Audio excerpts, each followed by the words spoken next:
Selamat datang di video pembelajaran matematika terapan. Kali ini, kita akan mempelajari salah satu penyelesaian model transportasi. Yang dimaksud dengan penyelesaian model transportasi adalah mencari biaya minimal model transportasi tersebut.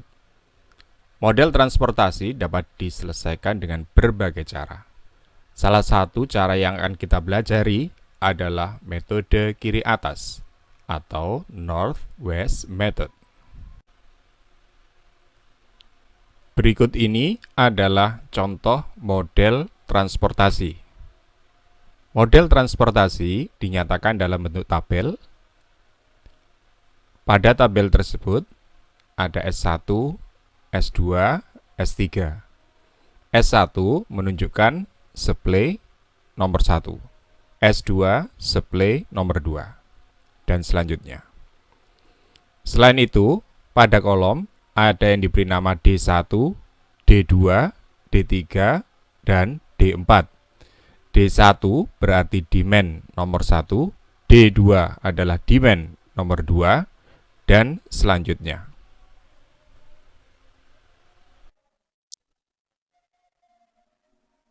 Sedangkan 11, 13, 17, sampai 10 itu adalah biaya pengiriman. Sebagai contoh, 11 adalah biaya yang dibutuhkan untuk mengirim dari S1 ke D1. 18 adalah biaya untuk mengirimkan dari S2 ke D2 dan selanjutnya.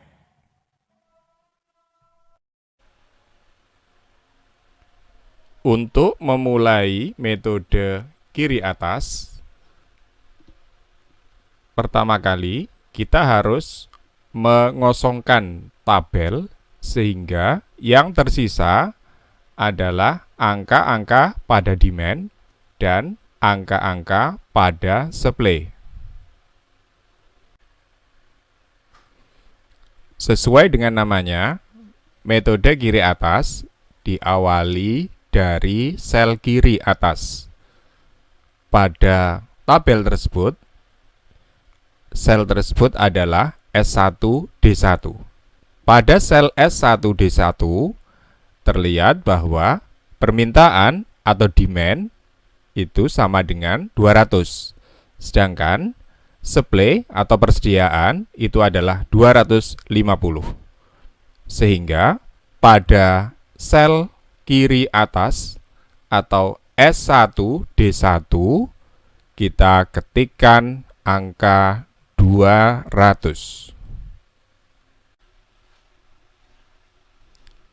Setelah kita letakkan angka 200 di kiri atas atau di sel S1 D1, maka akan terjadi perubahan. Demand yang asalnya 200 menjadi 0. Sedangkan supply yang asalnya 250 menjadi 50.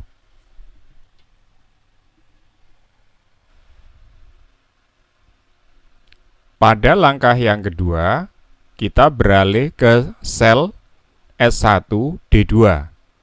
Karena untuk kolom D1 demand-nya sudah 0. Pada sel S1 D2 terlihat bahwa permintaan 225, sedangkan persediaannya 50. Oleh karena itu, pada sel S1 D2 kita isikan 50.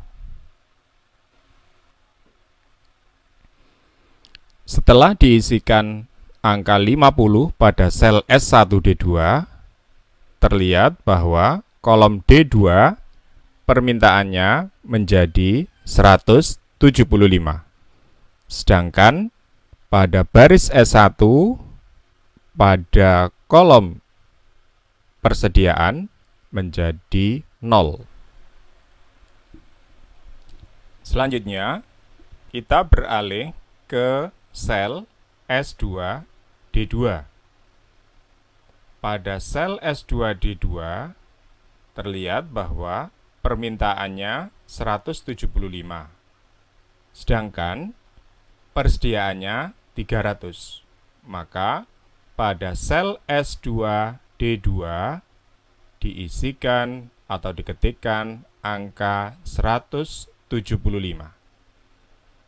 Selanjutnya terjadi perubahan pada kolom D2 untuk permintaan.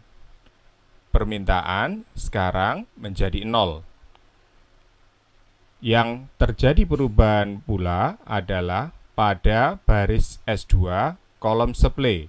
Sekarang kolom supply-nya pada S2 menjadi 125.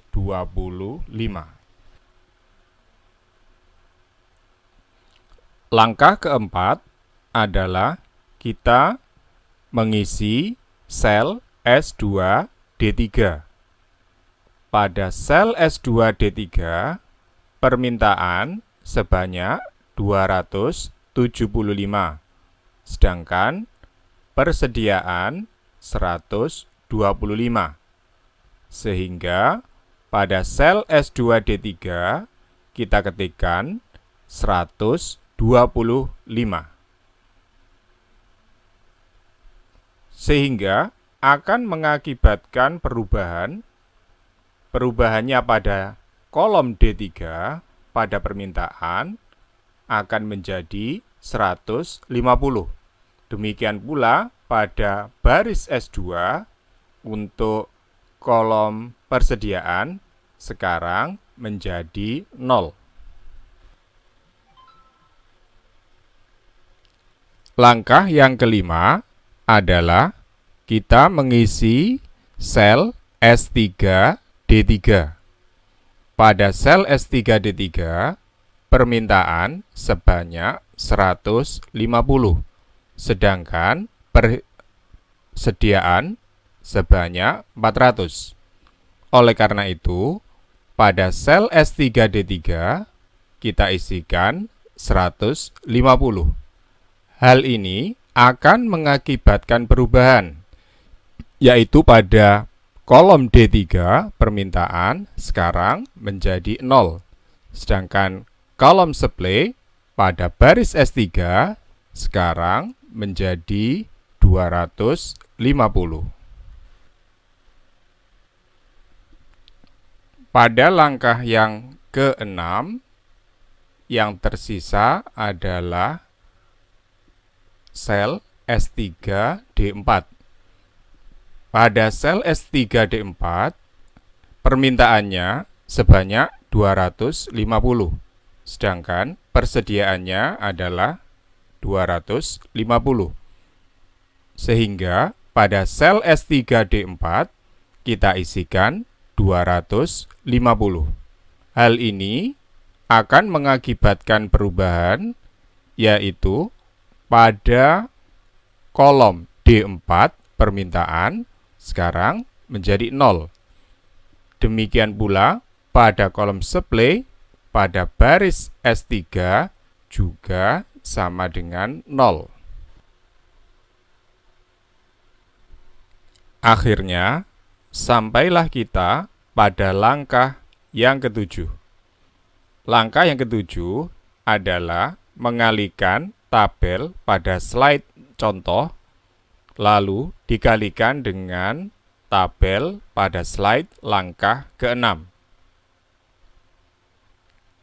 Slide contoh memuat biaya, sedangkan untuk slide langkah ke-6 itu adalah barang yang dikirimkan. Sehingga untuk mencari biaya transportasinya, kita tinggal mengalihkan 11 kali 200, 13 kali 50, 18 kali 175, dan selanjutnya. Kemudian kita akan jumlahkan, dan hasilnya adalah 12.200. Jadi 12.200 200 itu adalah biaya minimal.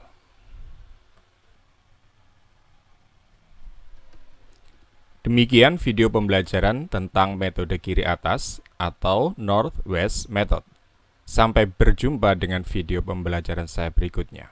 Terima kasih.